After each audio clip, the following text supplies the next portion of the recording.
Yeah, Linda, the Facebook Live, it streams to Facebook Live, so it works well. So you can be wherever your little heart desires, but just turning it on here. So it'll take just a second. So yeah, Maybe we're on. both. I don't know. And you're the front page there, Linda. Well done. So I just want to say thanks so much, everybody, for joining us tonight for our town hall. I really appreciate everybody being here to chat through and talk about what's going on with COVID in Scott County. There's been a lot of changes just really rapidly with the UK variant, with cases going up, and with people who are eligible to get the vaccine. So we have with us today Lisa Brodsky, who is the Director of Public Health here in Scott County. And she's got, I saw her give this presentation. I don't know, I lose all track of time lately with Fish Network when I was at a meeting from them. And so it was a really, really well done and talking about exactly what's going on here in our community. So Lisa, thank you so much for being with us, and I'll turn it over to you. Well, thanks for inviting me, Brad. I'm happy to do a quick COVID update for you. I will allow time at the end, but if you have some pertinent burning questions in the middle, feel free to interrupt. I'm going to go ahead and share my screen. I do have a PowerPoint for you today.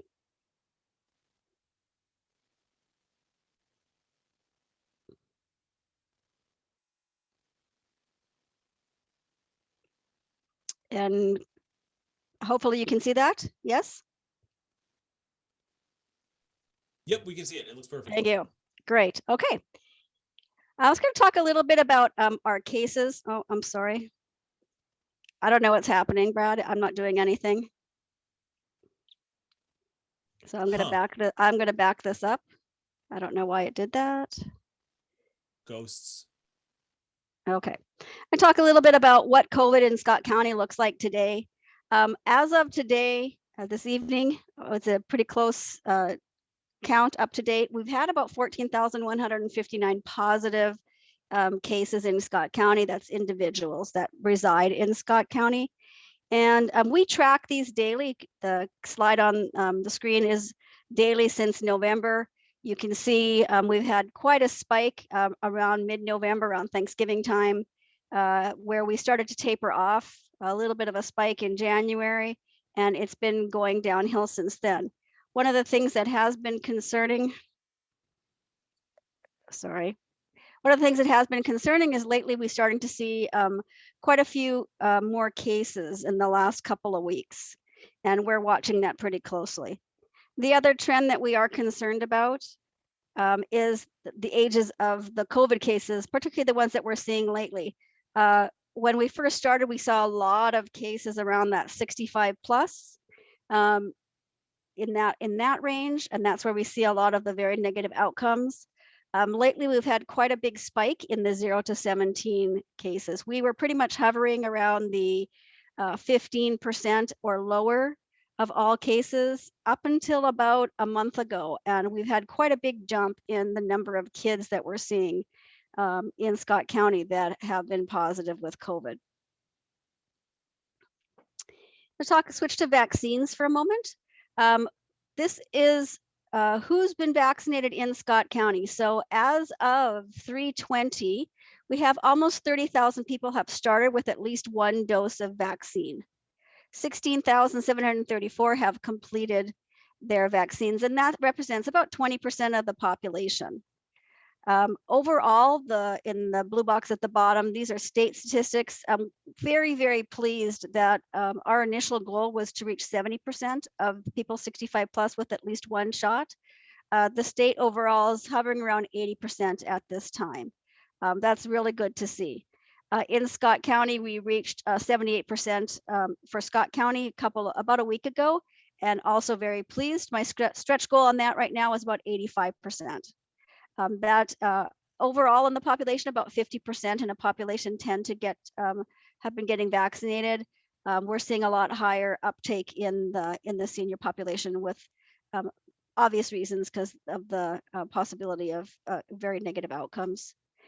Overall, the state has set goals for administration of vaccine for everybody, clinics, hospitals, public health, And that's to set a goal of within 3 days of receiving your vaccine, 90% should be delivered in the arms of people within 3 days, and 100% within 7 days. I'm also very pleased that Scott County right now, we're sitting at about 98%. Often some of the things that affect that are just who we're targeting, trying to reach general population or populations out there that may be harder to reach. We have a variety of tactics that I'll talk about in just a moment. So to date, we're a little bit over 14,000 vaccinations that Scott County Public Health has done. So that's just the public health numbers. And you can see here, the light blue bar is the number of first doses we've administered. The green bar is the second doses we've administered. We are giving doses, vaccine to those that live in Scott County, those that work in Scott County, and other people who register with our clinics for a variety of reasons. Talk a little bit about, geez, sorry, my computer is very, very sensitive. I think I'm breathing on it and it's moving, so I do apologize. Everything looks good on this end, so we can see everything, and so you're doing great. Okay, so here's who's been vaccinated by us. Obviously, our first targets have been, one of our main targets has been the 65 plus, over 65. So about 32.5% of the vaccines that we've given out have been to the seniors in the county. We've done a variety of tactics to address these. We do have our large clinic over at Canterbury, and that's where we see a bulk of those vaccinations that we've been doing. We did some doses in New Prague as well. But another tactic that we've been using are going to senior residents, the apartments, the group homes. And right now we're targeting those that might be homebound in the county, as well as we did some targeted vaccinations at low-income housing for seniors as well. We do this in partnership with community paramedics who go out into the community in partnership with us and try and find populations that might not have access for a variety of reasons. Either they don't have transportation to get to Shakopee, or just are unable to, maybe they have some disability, so it's difficult for them to get there, or they just don't have that capacity. We did quite a few in the 35 to 49 range. You'll see that reflected in another table. A lot of who we targeted at the beginning were the healthcare professionals, because they were the primary target as well during that time. Again, this is just who have we been vaccinating. This is by the occupation that they have. Quite a few retired folks, and that would be reflected in your 65 plus.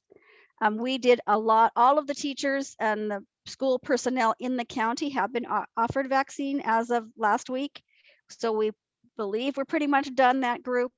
So this would be anybody that works in the school district. We are not vaccinating kids because we don't have vaccinations for them, but we're kind of doing what I call cocooning.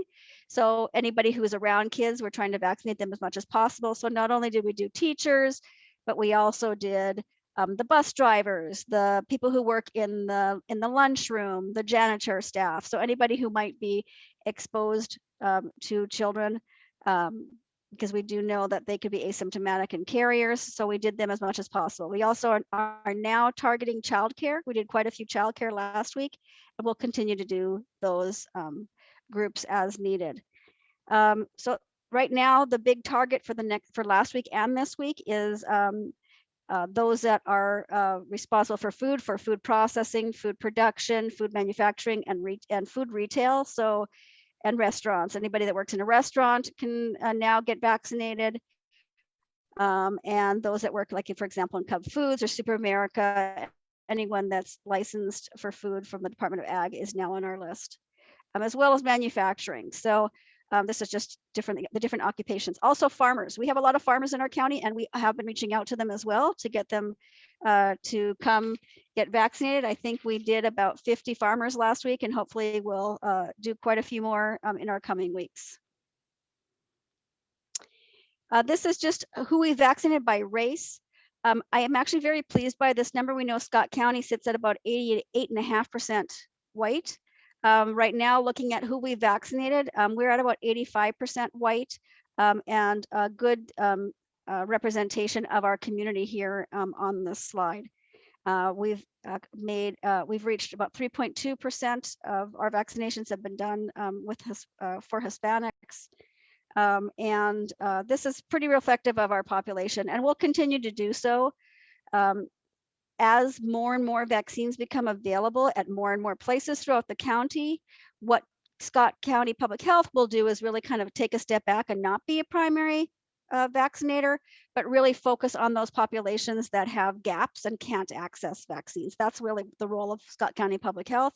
Right now, though, we're one of the main providers of vaccines for the county. This is just another example of, this is by first dose, who we've administered vaccine to weekly by race. This is pretty reflective of our target populations. During the first few weeks, it was a lot of healthcare providers, as well as first responders. And as we move into more generalized populations, you'll see that the population is more reflective in the latter weeks. So who can get vaccinated right now? I did talk a little bit about who we're doing. So we started off on the left side here, healthcare personnel and long-term residents. All of our long-term residents in the county were done or offered vaccine. A lot of this was done in partnership with the pharmacy program, where they partnered with us and went in and did those vaccinations for us. So that was a really great partnership. And we also did all of their healthcare personnel. The hospitals received their own vaccine and did themselves, and we worked with the unaffiliated clinics in the county. Also in that group were all of our first responders, our police and fire that are emergency medical responders. Those were all done early on, as well as anybody who was working at our testing sites or anyone who was responsible or going to be responsible for vaccinations. Later on, February, March, April, we started with our educators, which you saw, and our 65 plus. And right now we're in what they're calling phase 1B. Tier 1 was the pre-K and childcare. We're on tier 2 and tier 3 right now, those targeted essential workers and those with underlying health conditions. And that really will take us for quite some time. We're wrapping up some groups, but we'll be doing this group for quite a while because it's such a large group. There's hundreds and hundreds of people that work in food retail, restaurant workers. I mean, there's several thousand people that are in this category, and we're going to be continuing to reach out to them and make sure that they get vaccinations. And that is referred to like the frontline healthcare or frontline essential workers. After that, we'll move into the essential frontline or the regular frontline workers, which would be your utility workers, people who work in water, and another large group. We don't anticipate that we'll get to, on this chart, it says general public, not until the summer. But we do know that Minnesota is going to be receiving a lot more vaccine in the near future. I was told to predict approximately end of this month, we're going to probably receive about 300,000 vaccines per week, which is about triple what we have been getting. So this may move a lot faster than they originally thought based on what we are currently getting. So, you know, as soon as I get the vaccine, we're giving out the vaccine. So the more vaccine I get, the more shots we can do. Talk a little bit about the variants that we're seeing. There has been some variants around the world that have been emerging. In the US, these are very closely monitored through a variety of studies and epidemiological investigations that are watched very carefully. And these fall under really three classes of variants: a variant of interest, a variant of concern, and a variant of high consequences. And I have listed the different variants here, the B117, B1, and a smattering of others. And those are the ones that we're seeing here in the United States. And they're classified as variants of concern. So what is variant of concern? This is a variant that has increased transmissibility. And also we see patterns of more severe disease and really kind of, in some cases, reduced effectiveness. So that classifies it as a variant of concern. And one of the ones that we're very concerned about is the B117. We're seeing that we saw initial ones in Carver County And we have had some cases here of a variant, and that was the B117 variant. And very concerning about that is it has about a 50% increased transmissibility. And so, for example, what that would mean is, when you have 10 people who might be in a group and get exposed with regular COVID, maybe 2 or 3 will be positive in that group. With the B117, we're seeing out of 10 people that are exposed, 8 to 9 people are coming down with COVID and are positive. So that's a much higher transmissibility. It's a lot more contagious. We also are seeing a likelihood of increased severity based on what we've seen so far with hospitalization and case fatality rates. And a big one is that it is affecting our young people. So we have seen some cases here in Scott County, particularly with a youth sports team. Out of, I believe the numbers I have, out of the 16 people that were exposed on this team, 14 of them became positive. 9 were tested, and as of last week, and 9 out of those tests were positive. So there is some concern there, and we are looking at that very carefully. Of those cases that we've seen, I mean, we have seen a rise in youth cases, and that could be as a result of this variant. It could also be, kids are back circulating amongst themselves. So there is some concern, and we'll continue to keep an eye on that. I want to talk a little bit about how to get information about vaccinations. We do have a hotline, and it's manned Monday to Friday from 8 to 8. We have it available in English and Spanish, and soon to be Somali. The hotline number is 952-818-3730. You are able to listen to a pre-canned message about COVID vaccination and also leave a message. Messages are returned typically within 24 to 48 hours. You can also email us directly at covid@co.scott.mn.us. And that's also monitored very carefully, and messages usually within 24 hours. Also, there's a lot of information on our website. We keep that very up to date. And you can see the URL at the bottom here. People are able to find out information. Do they qualify? We also have links to the state site there too, specifically related to qualifications. And you'll see information there about first dose and second dose clinics with links to sign up. Awesome. That was a lot of really great information there, Lisa. I really appreciate it. And we've got quite a few questions, especially on Facebook, that have been coming up. And some of them you addressed, and some of them that you just addressed as it went forward, and some of them haven't been addressed yet. So are you okay with me just asking those questions? Sure.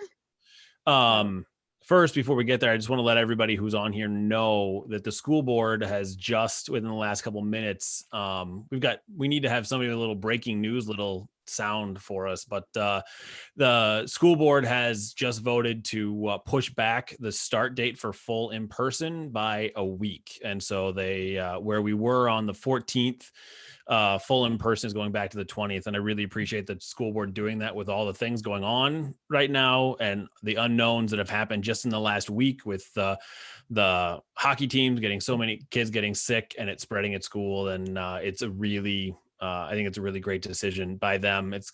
As a parent, it's terrible. It's I would much rather have my kids full-time in school, but I think keeping people safe is a really good plan. So thank them for that. So Lisa, question that we have here first. And if anybody on the Zoom has a question, there's a little raise hand piece on if you hit participants, then you can hit raise hand. Then I'll call on you to, you can ask your question if you want, or you can just put it in the chat as well. We can put it on there. So first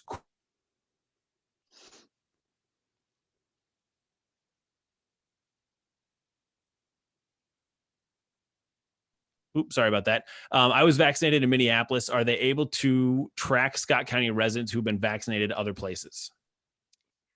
So the numbers that I report are not like the 30,000. That is including everybody who resides in Scott County that has been vaccinated. So it doesn't matter where you've gotten vaccinated as long as it's in Minnesota, because that information is uploaded to the state's MIC, the website, the Minnesota Immunization Program. And so that just reflects those who live in Scott County. Doesn't matter where they've been vaccinated. So when we've done 14,000, not everybody has resided in Scott County. A lot of them were people who were employed in Scott County, but those numbers are reflective in other counties. So yes, it would be in our numbers. Got it. And I have just been texted to make sure I'm very clear about the pushing back of the school district. Elementary stays the same. So elementary is still going to stay in person. But the secondary that's in hybrid right now, that was intending to go back on the 14th, that's what's getting pushed back a week, just to make sure everybody's clear on that piece. So elementary is not changing at this point. And so thanks to all of our teachers, everybody who's working in the school district, elementary school teachers especially, who've been dealing with everything going on. So thank you very much, everybody. So next question is, when will there be more vaccination appointments released? I am qualified through my job, but haven't been able to get an appointment. What's best course of action there, Lisa? I would say best course of action is to call our hotline. We do see a lot of sharing of our link on Facebook. And so unfortunately, those appointments get filled very quickly, whether people qualify or not. And we spend quite a bit of time making sure that people do qualify. But the best I would say would be call the hotline if it is full. It is catch-22. We have a wonderful, an amazing staff that work very hard even with senior leadership. We have our county administrator out there helping, and people are typically in and out of our clinics within 30 minutes. And that does seem to get around when people are at another clinic and they're waiting in line for 3 hours compared to the 30 minutes in and out. So a lot of people are trying to come from all over the metro to come to Scott County clinics. And we really want to make sure that we're serving our Scott County residents. If they can't get in, like, keep an eye on our website. They can also sign up for a notify me every time something is posted on our website. They could be directly notified. And also our Scott County, our hotline would probably be a good way. Perfect. So if somebody is having trouble getting it, they just need to stay diligent about it and keep calling back in. Is that the best way to do it, or how is? No, once you call in, Okay. Please don't call repeatedly. I didn't know if that meant like you had to call like every 15 minutes or not. You do not. As if you're in the target group, and we can get you slated for an appointment. They can also check with their primary health care providers. So since they opened it up to individuals with underlying health conditions, they are recommending that those with conditions seek vaccine through their primary health care provider, just because they have those healthcare records. We can still do those vaccinations, but that's just another avenue for them. And as more vaccines come into the state, more providers will have ample doses of vaccines, and so will pharmacies. So diligence is definitely a good word, but call our hotline, I think, would be a good example or a good way to get vaccinated. Perfect. Next question is, when will others who work with kids, such as coaches, church youth leaders, and youth leaders in non-athletic programs, be able to get a shot? Summer programs are, well, it depends. Coaches with schools have already been invited. So if they are through a school-based program, they have already been invited, so they do qualify. Summer programs are coming up, I believe, in the next 1C. A lot of this, I'm going to just say, the information I'm giving you is accurate as of today, this moment. This is a very rapidly changing, the dynamics on this is just very rapidly changing. The more vaccine, if we get a large shipment tomorrow, that will change as well. So it really depends on their individual circumstance, but some of those groups that you listed are already qualified. And so if they have a question, they could probably just call our hotline. Or go to the governor's website to see if there's very specific groups.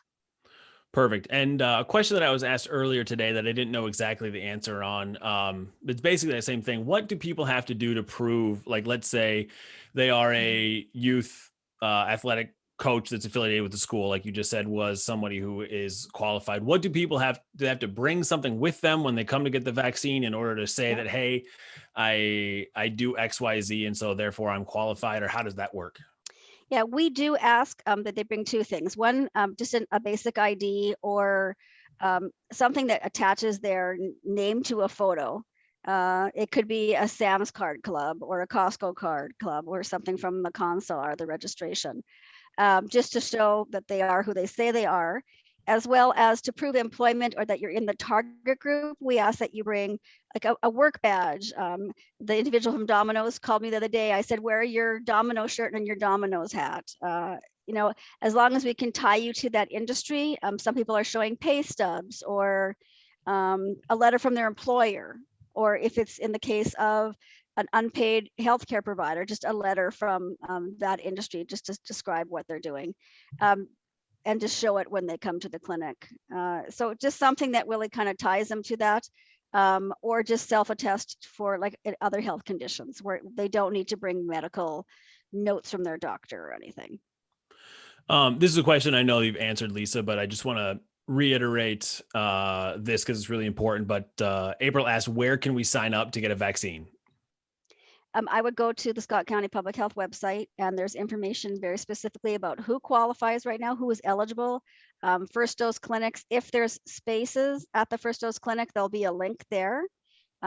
We only post it 1 week in advance. And the reason why I do that is not to drive everybody crazy, because it is very difficult to plan these on a quick, short turnaround, is we don't know until Thursday or sometimes even Friday how many vaccinations we're getting on Monday. So we don't want to sign up a bunch of people and then not getting any vaccinations. So by Friday, we get how many we would know we're going to have, and we have to set up a clinic for Wednesday. Usually is our first or a second dose clinic, and Thursday our first dose or second doses. Second dose is usually Wednesday. First dose is Thursday. And really, this is just based on how many I'm going to get on Monday or on Tuesday. The vaccine actually doesn't even get to us until Tuesday. So very, very quick turnaround. So keep checking that website.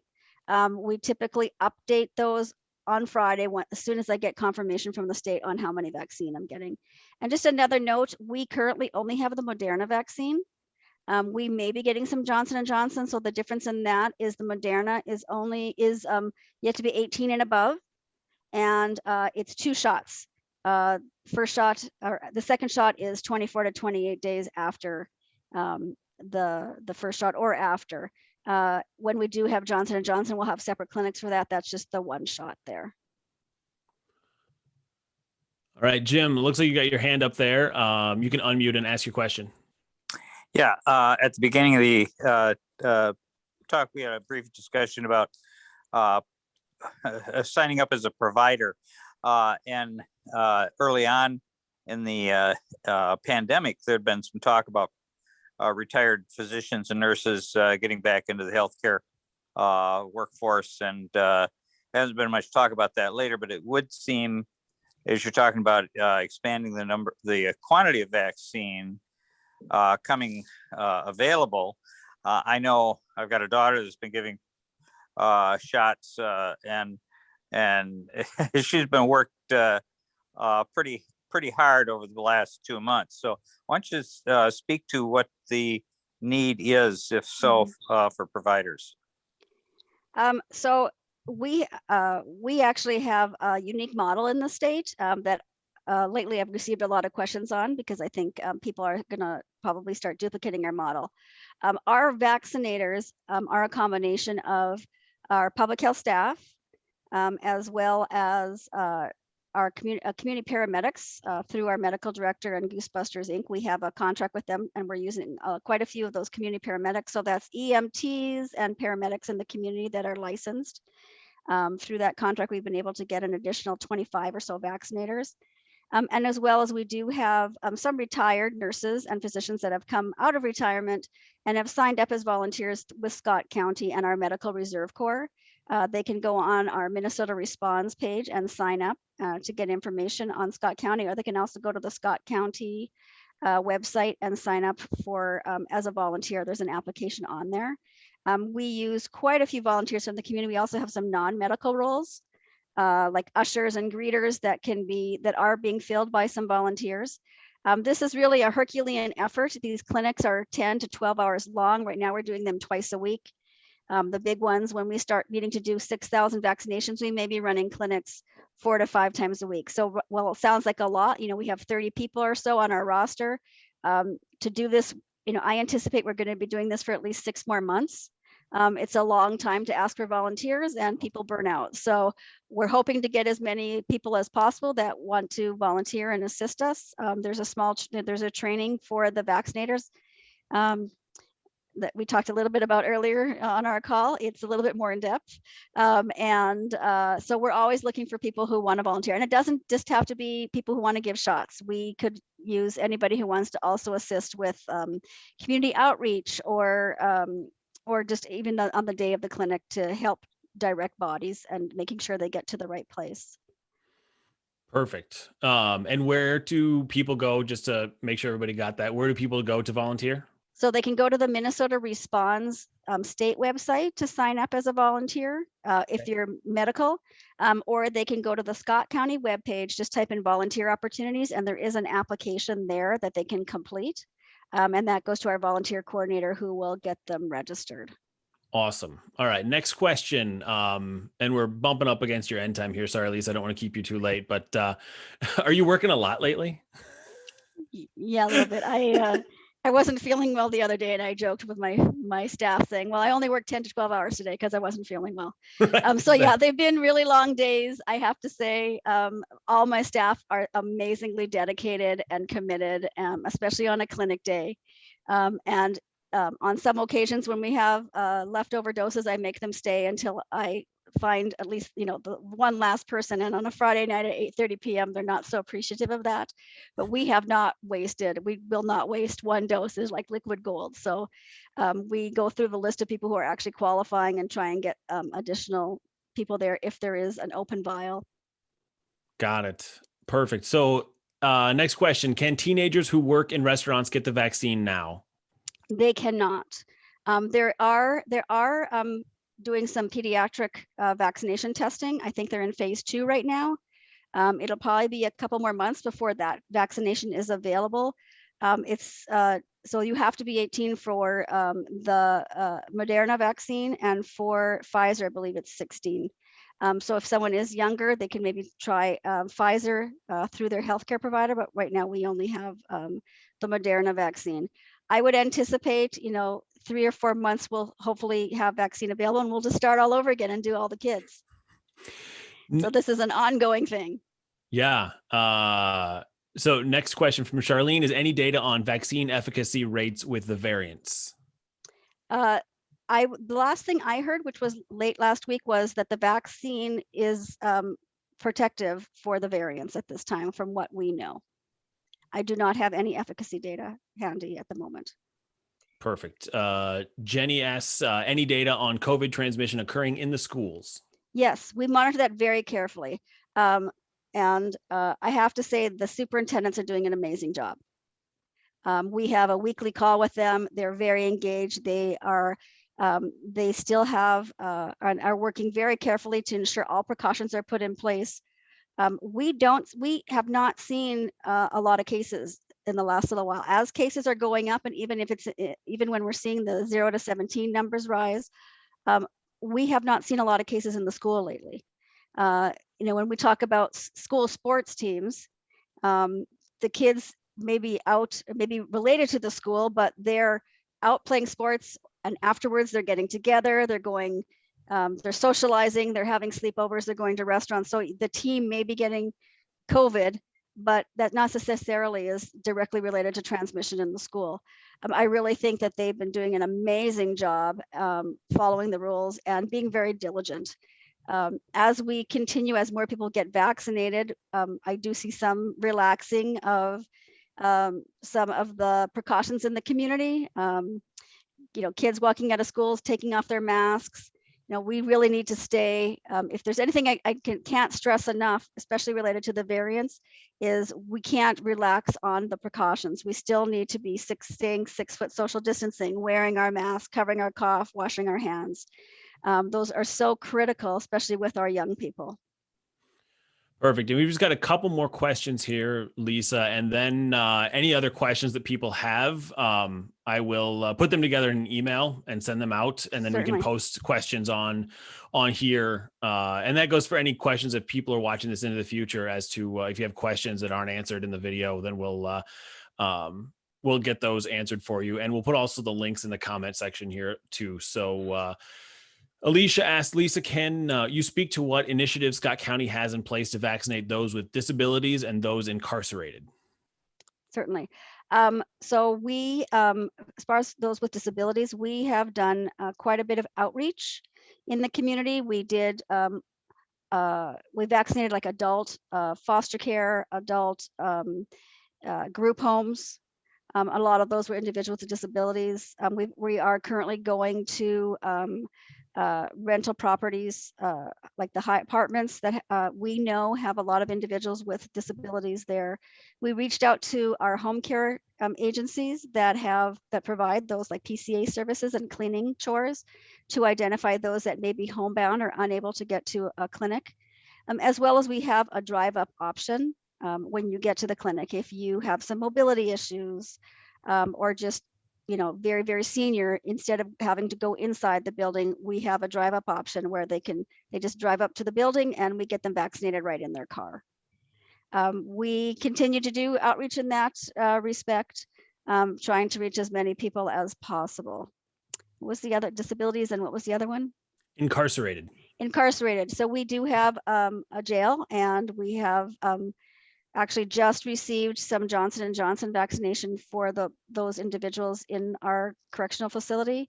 The youth at our JAF, Juvenile Alternative Facility, have been offered vaccinations already, and we are doing the adults coming up in the next 2 weeks. We chose to use Johnson & Johnson because typically our incarceration, those that are there are usually only there for about 7 to 10 days on average. And they won't be there for the full 30 days in order to vaccinate them a second time. So they'll have a better coverage with 1 dose of Johnson & Johnson.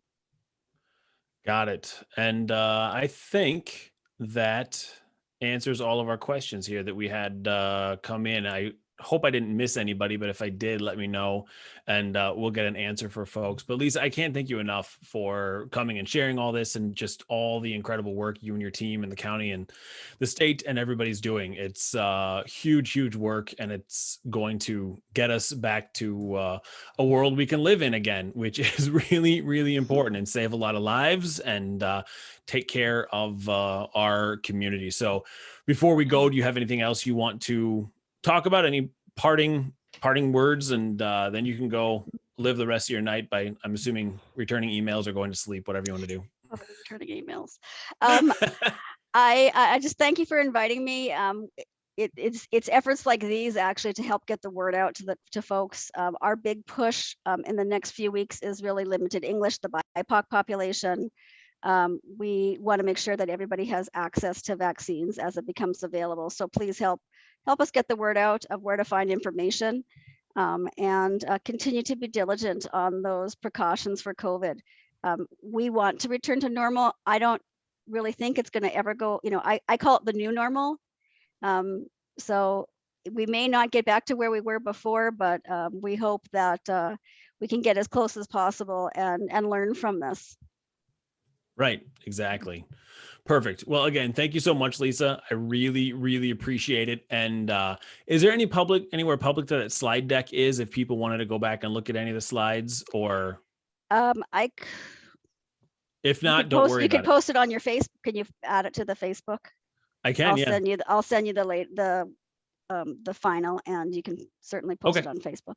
Perfect. Yeah, I can absolutely do that. So everybody can see if they had any questions about the data or anything like that. So great. Wonderful. Thank you, Lisa. All right. Thanks, everybody.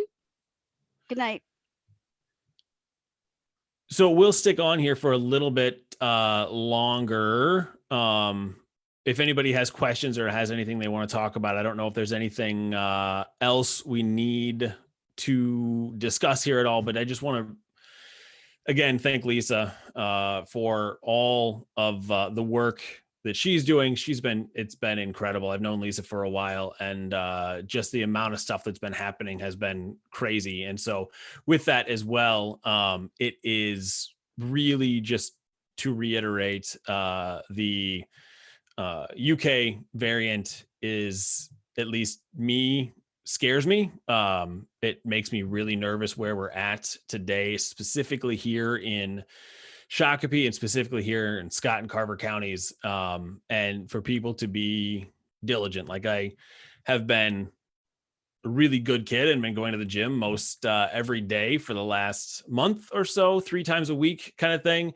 But I'm not going anymore because I haven't been vaccinated. My wife, who's a teacher, has been vaccinated. So that's really good. But I don't want to get to the last 3-4 weeks of this that we're in for many of us and get COVID right at the end here, especially a nasty form of it. So just ask everyone to be as careful and as practical as they humanly possibly can. And so to take this really seriously, to make sure that you are keeping those around you serious about it as well. And I'm not saying not to gather in safe manners or anything like that, but I am saying to make sure that you're taking precautions as much as you can. So I just appreciate Lisa sharing that message and making sure to get that all out there as this goes. Ryan says on Facebook that my parents live in the UK and the lockdown there is very, very strict and they've been miserable.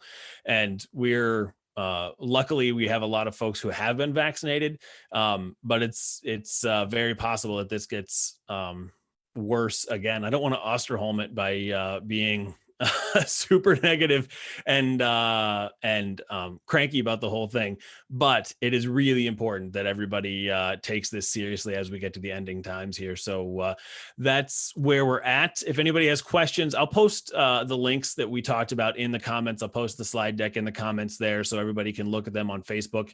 And also we have at tabkey4mn.com/COVID, we have a lot of information there as to sign up for the connector. We didn't talk about that tonight, but if you haven't been vaccinated, the connector will send you an email when you are eligible. It asks questions as to what you where you work, those kinds of things, and what types of work you do. And so that connector will really help to get you where you need on the vaccine. And yeah, I think that's about it. So if you have any questions or need anything, please just everybody stay safe as safe as you can. Oh, Carol, it's terrible. There are lots of families. Hopefully you didn't get it as well. Kara says that my kid is one of the 7 on local sports team that became COVID positive. You're the 4th or 5th family now that I know that had kids come home, and a lot of the parents got it as well. And so it's just really sad. So I hope hope you guys are doing well. And if there's anything people can do, let me know. So with that, I will end, and everyone have a great night. We're going to do this again in 2 weeks. And so I'll hope to have you back then. And in 2 weeks, I hope to talk a lot about legislation. I probably should just give a legislative update to everybody. Just last Friday was the end of the regular committee meetings and things like that, because it was the second deadline. So anything that didn't get through committees needed to have been done unless it has finance components by last Friday. And so there are a lot of work that stopped because it didn't make it through committees and going there, but there's a lot of stuff happening at the legislature. It's going to be really interesting how they go through the next couple months, and I'll keep you informed as to what's going on. So thanks so much, everybody. Have a great night.